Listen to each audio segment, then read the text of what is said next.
আসসালামু আলাইকুম। আশা করি সবাই ভালো আছেন। আপনাদের দোয়ায় আল্লাহর রহমতে আমরা অনেক ভালো আছি। কয়েকদিন যাবৎ প্ল্যান করছিলাম যে কাশবনে যাব। যেহেতু শরৎকাল, আর এই শরৎকালে কাশবনে না গেলে কি চলে বলেন?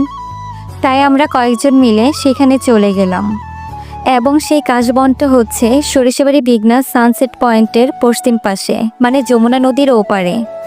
ওখানে কিছু সময় কাটিয়ে কাশবনের উদ্দেশ্যে বের হয়েছিলাম। তাই সানসেট পয়েন্টে গিয়ে আমরা একটু ভিডিও বা ছবি নিচ্ছিলাম, সো দ্যাট সেখানে কিছু সময় কাটিয়ে দেন আমরা কাশবনে যাই।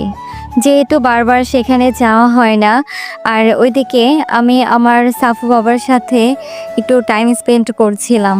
ফাইনালি কাশবনে যাওয়ার জন্য নৌকায় উঠে গেলাম। আর নৌকাতে ওঠার পরে দেখেন আমার কি অবস্থা হয়েছিল। মানে আমি এতটা ভয় পেয়েছিলাম যে আমার পুরো শরীর কাঁপছিল, আর একটা মুহূর্তের জন্য আমি আমার হাজবেন্ডের হাতও ছাড়িনি। তারপর নৌকা থেকে নেমে পড়লাম, মানে কাশবনের পাড়ে চলে গিয়েছিলাম। আর সেখানে গিয়ে তো আমি আবার সেই ভিডিও নিচ্ছিলাম মজায় মজায়। তবে এই মজাটা যে বেশিক্ষণের জন্য না, সেটা একটু বুঝতে পারিনি। সেদিনের ওয়েদারটা মোটেও ভালো ছিল না, মানে এই বৃষ্টি এই রোদ এরকম ওয়েদার ছিল। আর আমরা যখন বের হই তখন মোটামুটি ভালোই ছিল। ওপারে যাওয়ার পর থেকেই ওয়েদার আরও খারাপ হয়ে গেল। আর শুধু খারাপ না, প্রচুর বৃষ্টি। তাই এই বৃষ্টিতে একটু মজাও করতে পারিনি। সেদিন আমাদের সাথে যারা যারা গিয়েছিল তাদের অবস্থাটাও একটু দেখুন। সবাই যার যার মতো ঝোপের নিচে বসে আছে।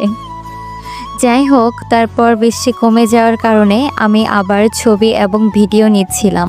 ভিডিও নেওয়ার সময় ওইদিকে দেখি আমার সাফু বাবা চিপসের প্যাকেট হাতে নিয়ে দাঁড়িয়ে আছে। তারপর যখন আমি বললাম বাবা আমাকে দিবে, তখন সে আমাকে দিয়ে দিল এবং আমি সেই চিপসের প্যাকেট খুলে তার হাতে একটা চিপস দিয়ে দিলাম। সে তো চিপসটা নিয়ে মহা খুশি।